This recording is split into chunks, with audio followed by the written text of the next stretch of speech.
ইচ্ছা কি করছে না জানতে যে আমার পরম মঙ্গল কিসে? এই জন্ম মৃত্যু জরাব্যাধি কর্মফল থেকে, অভিশাপ থেকে আমার কি করে মুক্তি হবে? আমরা সেটিকে জানবার একটু চেষ্টা করব।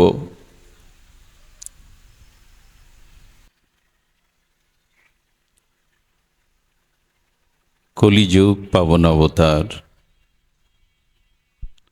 পরম প্রেমময়, প্রেম পরতত্ত্ব সীমা, রাস বিলাসের চরম পরিণতি,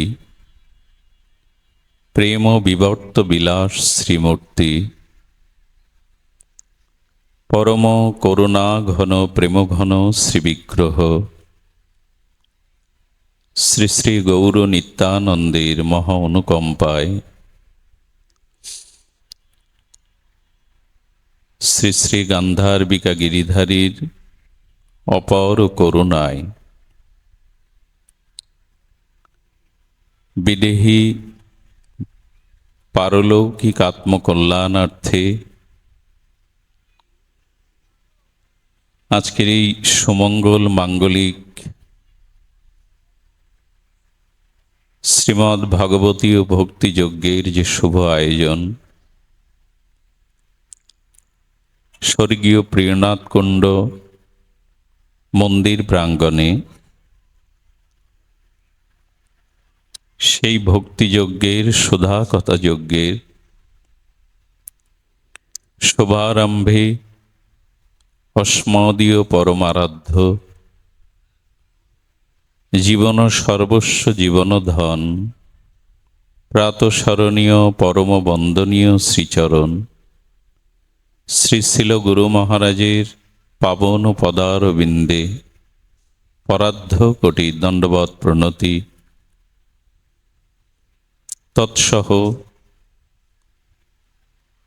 পূর্বে ভাগবত আচার্যবৃন্দ, মহাপ্রভুর একান্ত অনুরাগী বৈষ্ণবজন, মহন্তজন, সুধীজন, ভক্তজন,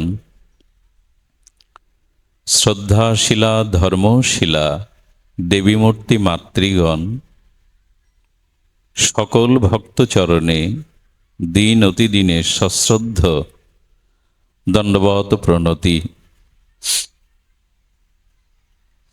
সুধী ভক্তগণ, পুরাণ, মহাপুরাণ, ইতিহাস, সমগ্র শাস্ত্রের দ্বারা মহাত্মারা এই সিদ্ধান্তে উপনীত হয়েছেন যে প্রথম সৃষ্টি কত কল্প কত যুগ পূর্বে সৃষ্টি হয়েছিল তা নির্ণয় করা সম্ভব হয়নি। হয়েছে কি? প্রথম সৃষ্টি কোন কল্পে কত যুগ যুগান্তর পূর্বে হয়েছে পুরাণ, ইতিহাস, শাস্ত্র দ্বারা আজও নিরূপণ হয়নি। আমার সৃষ্টির প্রথম এটি আজও আমার জানা হয়নি। আমার সৃষ্টির প্রথম প্রকাশ এটা আজও জানা হয়নি।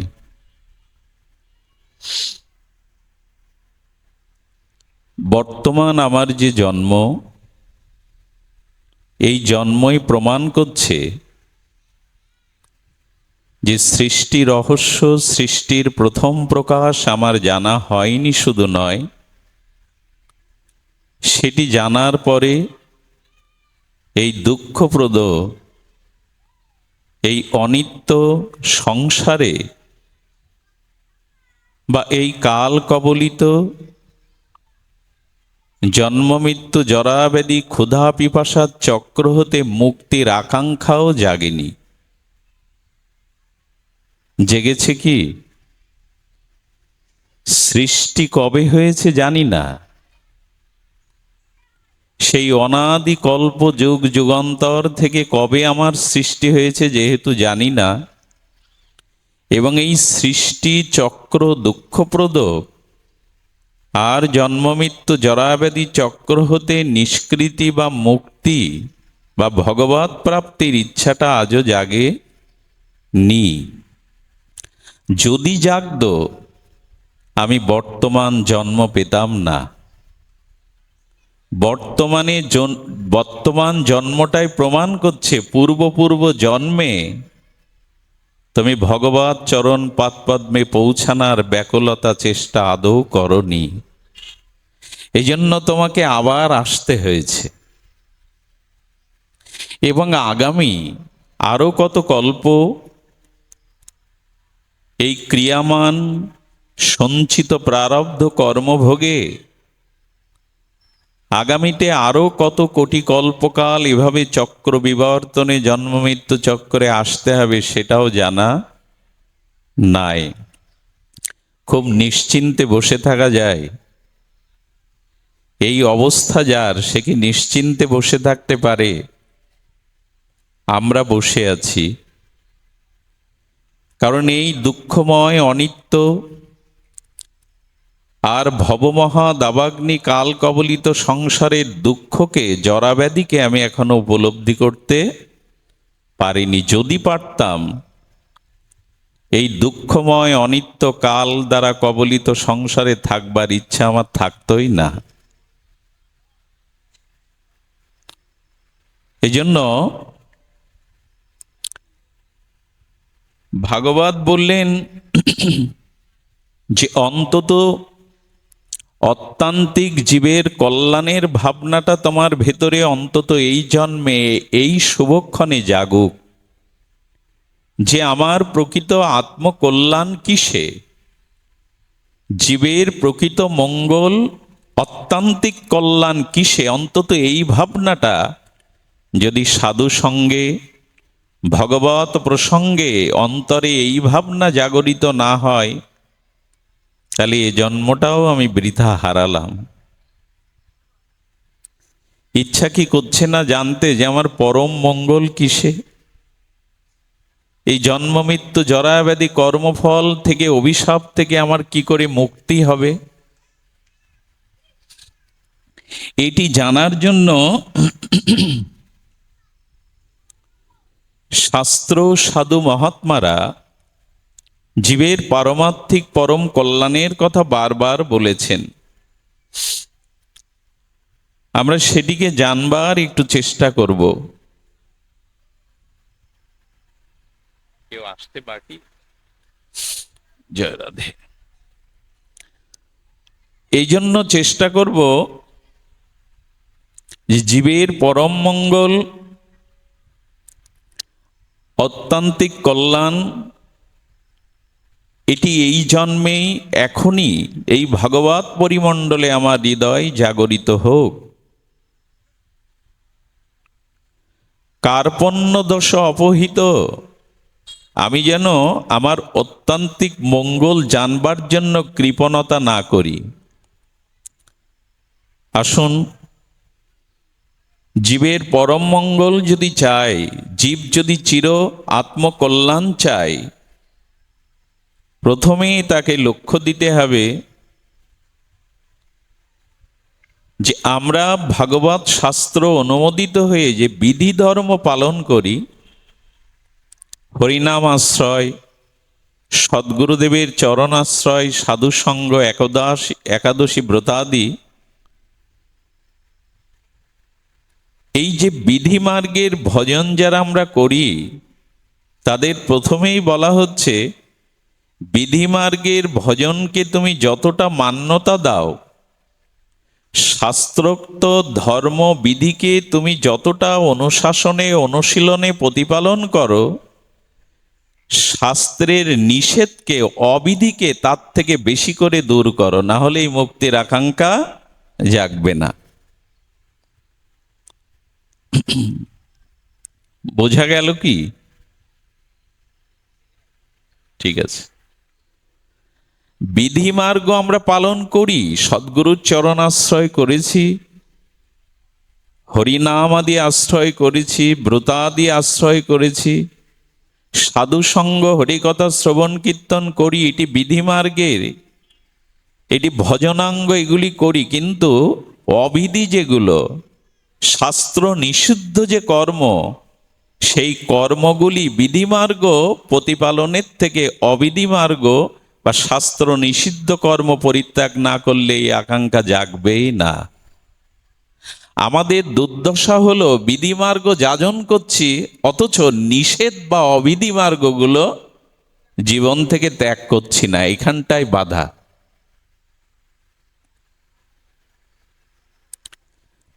ভগবান শাস্ত্রাদিতে মহতগণ, ঋষি, আচার্যগণ যেভাবে বিধিমার্গ বলেছেন, অবিধিমার্গ নিষেধগুলো তার থেকে বেশি গুরুত্ব দিতে হবে, যেটা প্রায়শ আমরা সচেষ্ট হই না। ছয় বেগদমি ছয় দোষ সদি, এ যতই কীর্তন করি, ছয় দোষ সংশোধন করবার চেষ্টা নাই। এই জন্য অবিধিকে পরিত্যাগ করুন, বিধিমার্গ সামান্য যাজনেই ভগবৎ প্রাপ্তি হবেই। দেখুন, জীবের একটি অজুহাত আছে। মাদিস অভাজন জীবের অজুহাত হলো বর্তমান যুগ হলো কলি। যতই সাধুসঙ্গ করি, যতই হরিকথা শুনি, যুগটা হলো এই অজুহাতগুলো আমরা খুব বেশি সামনে আনার চেষ্টা করি। এখন প্রকৃত উপযুক্ত পরিবেশ নাই ভজনের, বলি কি না? বা বিধি বাম, আমার কর্মফল ভালো নাই, আমি সংস্কার নিয়ে জন্মাইনি, আমার পরিবারের সকলে ভগবৎ বিমুখ বা প্রতিকূল, এইগুলোই আমরা সামনে। আচ্ছা, এই প্রসঙ্গ যখনই আসে তখনই একটি কথা আপনাদের জানাবো যে হ্যাঁ, এই শত প্রতিকূলতা থাকবে, এই অন্তরায়গুলি থাকবে, ভজনে এই বিঘ্নগুলো আসবে, কিন্তু যিনি নিজের প্রকৃত আত্মকল্যাণ প্রার্থনা করেন, ওই ঐকান্তিক নিজের মঙ্গল, মুক্তি, কল্যাণ, প্রেম, ভক্তি চান, তার কাছে এই বাধাগুলো কখনো বাধা হয়ে দেখা দিতে পারে না, যদি আন্তরিকতা থাকে। কিন্তু আমরা ভজন শিথিলতার কারণে এবং প্রকৃত নিজের আত্মকল্যাণের সচেষ্ট না হওয়ার কারণে এগুলি সামনে আনি। যুগ হলো কলিযুগ, আমার পরিবারে প্রতিকূলতা আছে, ভজন করবার মতো উপযুক্ত পরিবেশ পাইনি। আসলে এগুলি প্রকৃত উৎকণ্ঠা, ব্যাকুলতার বা ভজনের অভাবেই, নিষ্ঠা, রুচির অভাবেই আমাদের সামনে এগুলি চলে আসে। আচ্ছা, এক এক করে আমরা এটি খণ্ডন করি। যিনি বলছেন এটি যুগ, কলিযুগ, যুগ কখনো কারো ভজনে বাধা হতে পারে না। কারণ ভক্তির কাছে, প্রকৃষ্ট ভজনের কাছে কাল কোনোদিন বাধা হতে পারে না। কালও যার বশীভূত, কালেরও কাল যিনি, মহাকালেরও মহাকাল যার দাস, তার ভজন করলে কাল তাকে বাধা দিতে পারে না। ভজনে নিষ্ঠা, রুচির অভাব, পঞ্চমবর্ষীয় ধ্রুব, ওই যে বাচ্চাগুলো খেলা করছে, একটু যদি কমিটির লোকজন দিয়ে থামান। পঞ্চমবর্ষীয় বালক ধ্রুব মহারাজ তীব্র ব্যাকুলতায় আর গহীন অরণ্যে সাপাত সংকুল ব্যাঘ্র বা হিংস্র প্রাণীর মধ্যে জঙ্গলে তপস্যায় গেল। মা ক্রন্দন করছে, দেবর্ষিপাদ নারদের চরণে প্রণত হয়ে বলছেন, আমার খোকা কি বেঁচে আছে? বলেন, যিনি জগদীশ্বর ভগবানের ভজনে রত হন, সমস্ত প্রতিকূলতাকে জয় করে আর সমস্ত কালকে জয় করবার জন্য সমস্ত দেবতা ব্রহ্মাদি শিবাদি সবাই তাকে রক্ষার জন্য ব্যস্ত হয়ে গেছে, তুমি ভেবো না।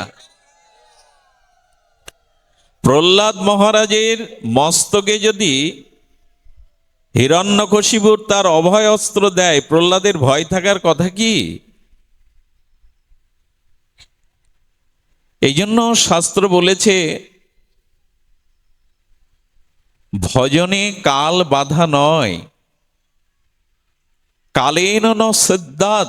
উপনিষদ বলেছেন কালের দ্বারা, বরঞ্চ এই কাল কবলিত কলিযুগে শ্রীমান মহাপ্রভু নিতাই চাঁদের অপর করুণার যুগে, হরিনাম সংকীর্তনের যুগে, প্রেম বিতরণের যুগে বরঞ্চ সত্য ত্রেতা দাপরের থেকে উপযোগী হলো এই কলিকাল ভগবানকে পাওয়ার। কিন্তু কাল বা সময়ের অজুহাতে আমরা ভজন ত্যাগ করি, কাল অনুকূল নয়, এটি ঠিক নয়। দ্বিতীয়টি হলো আমাদের কর্ম তিন প্রকারের, একটু ধ্যান দিয়ে শুনতে হবে। ক্রিয়ামান, সঞ্চিত, প্রারব্ধ। কি কি বলা হলো? ক্রিয়ামান, সঞ্চিত, প্রারব্ধ। বর্তমানে ইন্দ্রিয় দ্বারা এই মুহূর্তে আমি যে কর্মটি করছি তাকে বলে ক্রিয়ামান কর্ম। এই ক্রিয়ামান কর্ম অতীত হলে সেটি সঞ্চিত কর্মে রূপান্তরিত হয়, সঞ্চয় হয়। আর সঞ্চিত কর্ম পাপ বা পূর্ণ, অনুকূল বা প্রতিকূল, মঙ্গল বা অমঙ্গল, কর্ম অনুযায়ী ফলদানের জন্য যখন শরীর গঠন হয়, ফলদানের জন্য সময় উপস্থিত হয়, তাকে বলে প্রারব্ধ। দেখুন, আমাদের বর্তমান শরীরটা, বর্তমান জন্মটা এই কারণে সৃষ্টি হয়েছে ওই প্রারব্ধ ভোগের জন্য। প্রারব্ধ আগে রচনা হয়, শরীর পরে রচনা হয়। খুব মার্মিক কথা হলো, আগে প্রারব্ধ রচনা হবে। আচ্ছা, শারদীয় দুর্গোৎসবের কাঠামোটা আগে করা হয় কিনা? তারপরে তো মৃত্তিকার প্রলেপ দিয়ে শিল্প ভাবনা দ্বারা মায়ের চিন্ময়ী মূর্তি অঙ্কিত করা হয়, কিন্তু কাঠামোটা তো আগে। একটা সুরম্য অট্টালিকা নির্মাণ করতে গেলে আগে তার কি করে নেয়?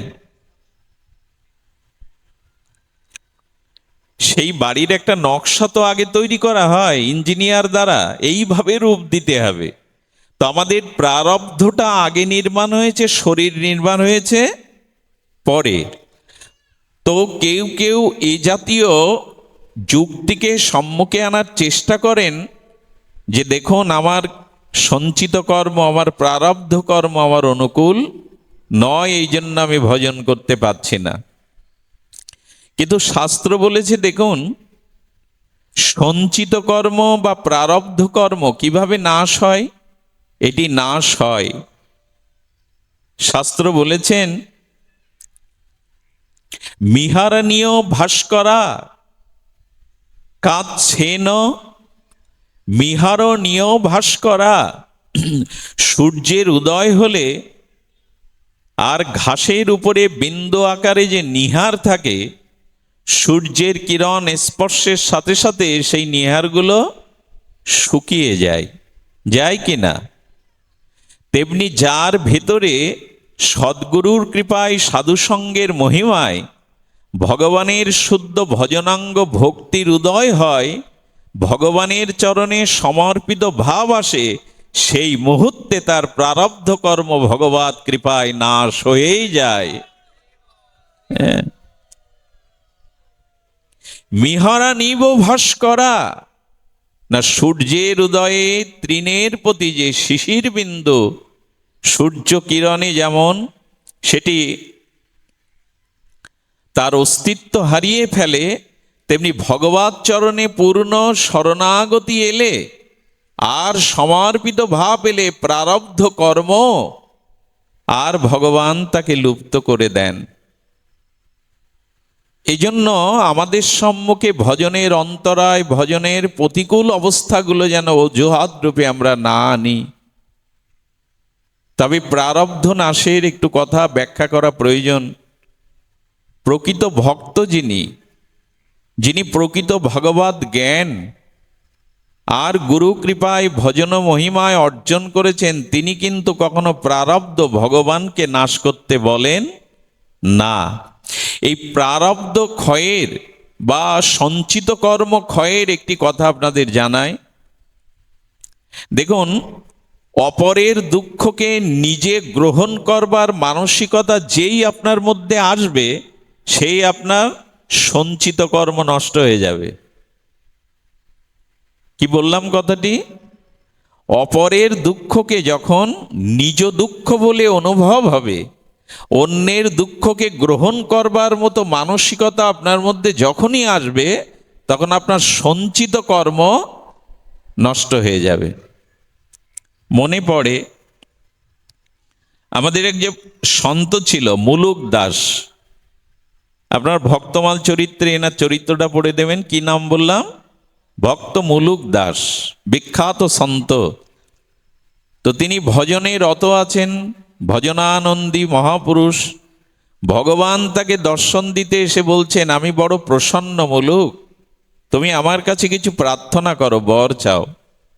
মৃদু হেসে চোখ বন্ধ করেই বলছেন, প্রভু তুমি প্রসন্ন বললে তো, তোমাকে প্রসন্নতার জন্যই তো ভজন, কোনো চাওয়া পাওয়ার জন্য তো ভজন না, তাহলে তো সব মিটেই গেল। তুমি বলছো আমি প্রসন্ন, তো তোমাকে প্রসন্নতার জন্য ভজন সাধন, নিজের কল্যাণ উদ্ধার, নিজের অমুক তমুক পাবো এই জন্য ভজন। তুমি প্রসন্ন যখন, আর কিছু তো প্রয়োজন নাই। বলে আমি যখন এসেছি কিছু তো চাইতে হবে, কিছু তো গ্রহণ করো। মায়ের বুকে দুধ যদি সন্তান পান না করে, মায়ের বুকটা ভারী হয়, ব্যথা হয়। আমি এসেছি তোমায় কিছু দিতে, অন্তত কিছু চাও। শুদ্ধ ভক্তের লক্ষণ দেখুন।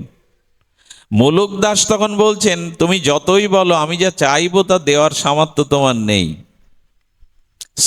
ভক্ত ভগবানের সংলাপ শুনুন, কি অপূর্ব। বলছেন তুমি ওটা দিতে পারবে না, কেন বারবার চাইতে বলছো?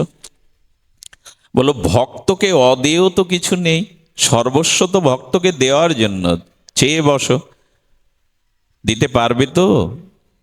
আচ্ছা, এই পৃথিবীর যত জীব আছে তাদের সমস্ত দুঃখগুলো তুমি আমায় দাও, তাদের সুখী করো। ভগবানের মুখ শুকিয়ে গেছে। বলেন সেটা কি করে হয়? বলে আগেই বলেছিলাম তোমার দেওয়ার কিছু নাই, তুমি দিতেও পারবে না, কেন আমার কাছে জ্বালাতন করছো, চালাকি করছো? বলতে বলতে মুলুকদার বলেছে, নাটক কেন করছো? তুমি দিতে পারবে না তো নাটক কেন করছো আমার সামনে? আরে তুমি বললে সর্বসমর্থবান, তুমি দিতে পারো। বলে দেখো, সমস্ত জীবের পাপময় কর্ম শাস্ত্র মহাজন যেভাবে বলেছেন, সেই পাপকর্ম তোমার মতো নিষ্কিঞ্চন শুদ্ধ ভক্তকে দেওয়াটা কি বিচারে ঠিক হবে? তাদের পাপের কর্মফল প্রারব্ধ তো তাদের ভোগ করতে হবে। শাস্ত্রতে এমন বলা নেই যে কারো পাপ কারো প্রারব্ধ অন্য কেউ নেবে। তুমি নিষ্কিঞ্চন শুদ্ধ ভক্ত, প্রেমিক ভক্ত, তোমাকে দেওয়াটা কি আমার বিচারে ঠিক হবে? বলেন এর মীমাংসাও আমার কাছে আছে। বলো দেখো, সমস্ত জীবের পাপ যদি তাদের প্রারব্ধ দ্বারা, ভোগের দ্বারা ক্ষয় করতে হয়, তো এক কাজ করো, ওদের পাপগুলো সব আমায় দাও, আমি একা ভুগি, ওদের শান্তি দাও। ভগবান বারবার হেরে যাচ্ছেন। ভক্তের এই প্রার্থনার কাছে উনি উত্তর খুঁজে পাচ্ছেন না। তখন বলছেন মুলুক দাস, এটি আমি কি করে দেই? বলে দিতেই যদি পারবে না, বারবার নাও নাও কেন, বর দিতে চাচ্ছ ইত্যাদি কেন বলছো? ফিরে যাও, তুমি প্রসন্ন হলেই সেটাই আমার প্রাপ্তি, আমাকে কিছু দিতে এসো না। যাওয়ার সময় গোবিন্দ আবার পেছনে ফিরে বললেন, দিতে যখন এসেছি একটা জিনিস দিয়ে যায়। তোমার মতো ভক্তকে যারা স্মরণ করবে, চিন্তা করবে, তারা সমস্ত কর্মফল হতে, দুঃখ হতে যেন মুক্ত হয়। আমাদের শ্রীধাম বৃন্দাবনে এটা গেল, এই যে অপরের দুঃখকে, অপরের কষ্টকে নিজে গ্রহণ করবার যে ভাবনাটা, এর দ্বারা ক্রিয়া শুদ্ধ হয়, ক্রিয়ামানটা শুদ্ধ হয়। অপরের ব্যথায় যে ব্যতীত নয়, অপরের কষ্টকে যে নিজের কষ্ট অনুভব করে না, তার কর্ম শুদ্ধ কোনো কালেই আগেই বলেছি, হই হুল্লোড় করে লাভ নেই। লাভ এইখানে যদি অপরের সর্বভূতে হিতে রতা, অপরের দুঃখকে যদি দুঃখ অনুভব করতে পারো, তাহলে তোমার বর্তমান ক্রিয়ামান কর্ম শুদ্ধ হবে। আর রইল সঞ্চিত প্রারব্ধ। তো প্রারব্ধ ভোগের জন্য ভক্তরা সর্বদা প্রস্তুত। মনে পড়ে শ্রীধাম বৃন্দাবনের এক আচার্য প্রভুপাদ ছিলেন। তো ওনার একটা কঠিন অসুখ হওয়ায় সমস্ত ভক্তরা প্রাণ দিয়ে, যারা ভালোবাসে নিষ্কিঞ্চন ভক্ত, তারা দান ধ্যান, ভাগবত যজ্ঞ, সংকীর্তন, বৈষ্ণব সেবা আর হোমাদি যজ্ঞ করবার জন্য, ওনার নিরাময়ের জন্য প্রস্তুত হয়েছে। ওনার কাছে অনুমতি নিতে এসছেন। প্রভু, অনুমতি দিন, সমস্ত মাঙ্গলিক কর্ম আপনার নিরাময়ের কারণে আর সহৃদয় ভক্তগণ এটি উদযাপন করবার জন্য আপনার অনুমতি প্রার্থনা করছি। বলো, অনুমতি আমি দেব না, আর আমার বিনা অনুমতিতেও যদি করো, আমি ভগবানকে এই মুহূর্তে প্রার্থনা করে বলবো, তোমাদের সমস্ত আয়োজন বৃথা হোক, ব্যর্থ হোক, যেন আমার প্রারব্ধ ভগবান ক্ষয় না করে। বলতে পারবো তো এই কথা? আমার প্রারব্ধ নাশের জন্য, রোগ নাশের জন্য ভক্তগণ যজ্ঞাদি, হোমাদি, দান ধ্যান, কীর্তনাদি শুরু করছে। ওনার অনুমতিতে উনি বলছেন, আমি ভগবানকে প্রার্থনা করব যেন তোমাদের প্রার্থনা তিনি মঞ্জুর না করেন। প্রারব্ধের দোহাই দিয়ে ভগবত ভজন, জীবনের আত্মকল্যাণের চিন্তা করলাম না, এটা সাধুর কথা না। সাধু কি বলছেন? হৃদি ভুভু বিদানস্তমস্তে জীবিত বা মুক্তিপদে সদায় ভাকো। অদ্ভুত শ্লোক এটি। তত্ত্বেন অনুকম্পাম সুসমীক্ষমান ভুঞ্জান ঐবর্ত কৃতম বিপকম। আশ্চর্য! ভক্ত কখনো ভগবানের কাছে নিজের প্রারব্ধ নাশ করতে চাইবেন না। ব্রহ্মা বলছেন, প্রভু, আমার কর্মের দ্বারা যে বিপাকম, যত বিপক আছে সেগুলো তুমি ভুগিয়ে নাও, কর্মফলটাকে নাশ করে নাও। একটি দৃষ্টান্ত আছে, কথাটি ব্রজে বসেই, রাধাকুণ্ডে বসেই শোনার ভাগ্য হয়েছিল মহত শ্রীমুখে।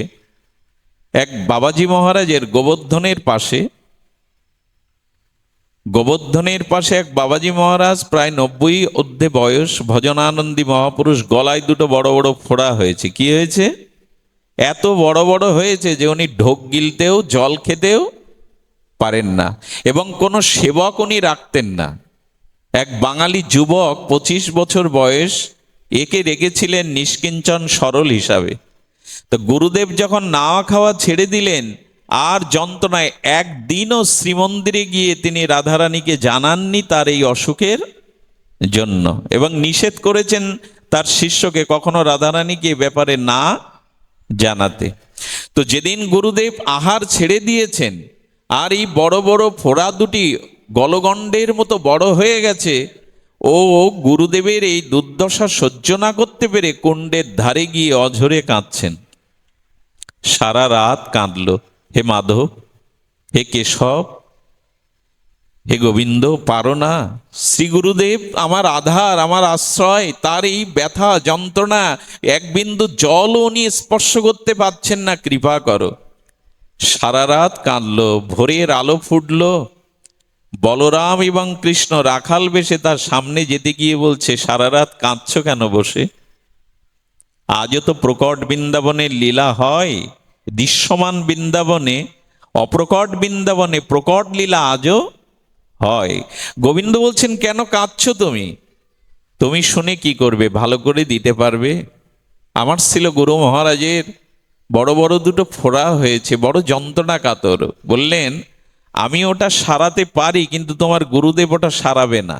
ও খুব দৃঢ়চেতা মানুষ, ওটা উনি সারাবে না। বললে, উপায়টা বলুন না, একটু করুণা করুন না যদি জানা থাকে। গোবিন্দ রূপে, রাখাল রূপে শিশুকে দেখে ওনার ভক্তি এসেছে, একটা উপায় করুন না। বললো, দিচ্ছি উপায়, তবে কাজে আসবে বলে মনে হয় না। গুরুদেব এটা গ্রহণ করবে না। উনি একটা পাতা দিয়ে বললেন, গুরুদেব যখন ঘুমাবে না, তখন এই পাতাটা শুইয়ে দিও, খবরদার, উনি চেতন থাকতে কিন্তু দিও না, উনি গ্রহণ করবে না। গুরুদেব কিছুটা নিদ্রা বা তন্দ্রাচ্ছন্ন অবস্থায় ওটা ছুঁয়ে দিয়েছে। ভোরবেলা গুরুদেব গলায় হাত দিয়ে দেখে ফোঁড়া দুটো আর স্বয়ং গোবিন্দে, বেশি দিন আগের কথা না, সাক্ষাৎ লীলাতে দেখছেন যে ওনার সেই ফোঁড়া দুটো আর নেই। চিৎকার করছেন। আমরা যেমন মালা হারিয়ে ফেলি, জপের মালাটা কোথায় রেখেছি, বাড়িতে বলি কোথায় আমার মালা, উনি বলছেন এই আমার গলায় গোবিন্দ যে মালা দিয়েছিল রাধারানী, সে মালা দুটো কোথায়, কোথায় গেল, তাড়াতাড়ি তাড়াতাড়ি খোঁজ, কোথায় গেল। শিষ্য নীরবে অবনত মস্তকে দাঁড়িয়ে আছেন। কিছু বলছিস না কেন, মালা দুটো কই?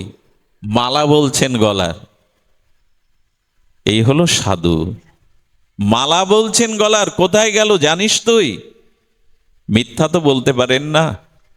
চরণে পড়ে বললেন, বাবা অনেক কষ্ট পাচ্ছিলেন, আমি সারা রাত কুণ্ডের ধারে কাঁদাতে ভোরবেলা একটা বালকে সেই পাতাটা দিয়েছিল, ছোঁয়ালে ছোঁয়ালে এটি নিরাময় হয়ে যাবে, তাই আপনার অনুমতি না নিয়েই আমি এই কাজটি করেছি, আমাকে ক্ষমা করুন।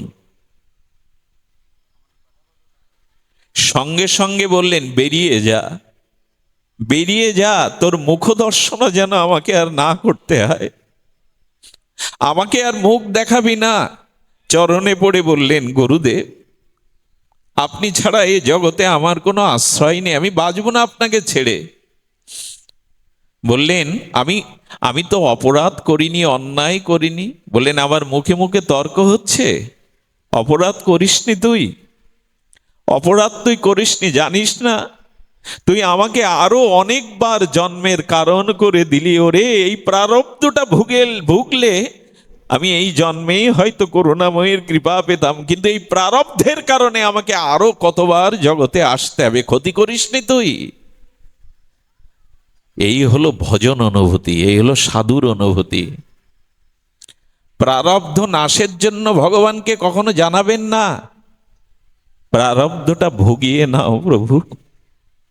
কেন বারবার এই মরণশীল জগতে গতাগতি করছো? তোমার নিত্যলোকে নিয়ে নাও, যেখানে মৃত্যু নেই, জরা ব্যাধি নেই, কর্মফলের নিদারুণ অভিশাপ নেই, সেখানে নিয়ে নাও।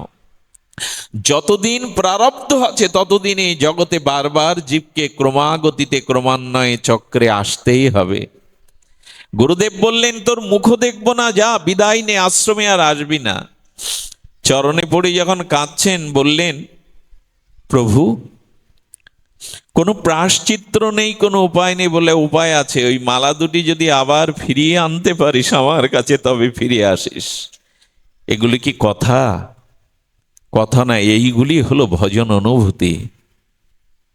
এগুলি না এলে আমরা এগোতে পারবো না।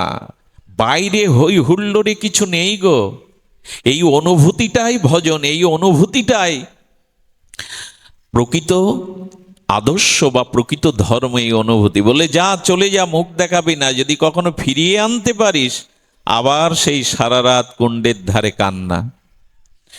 গোবিন্দ বলরামকে নিয়ে এসে বললেন, কি গো কালকে কাঁদছিলে, আজকে আবার কাঁদছো কেন? বললো, কাঁদছি ওই একই কারণে, দাও না, ফিরিয়ে দাও না দুটো। গুরুদেব আমার মুখ দেখবে না, আমার সেবা নেবে না, দাও না ওটা। বললাম তো, আগেই বলেছিলাম তোর গুরুদেব এগুলো নেবে না, কেন নিয়ে নিলি, যা। বললেন, উপায় করো, করুণা করো।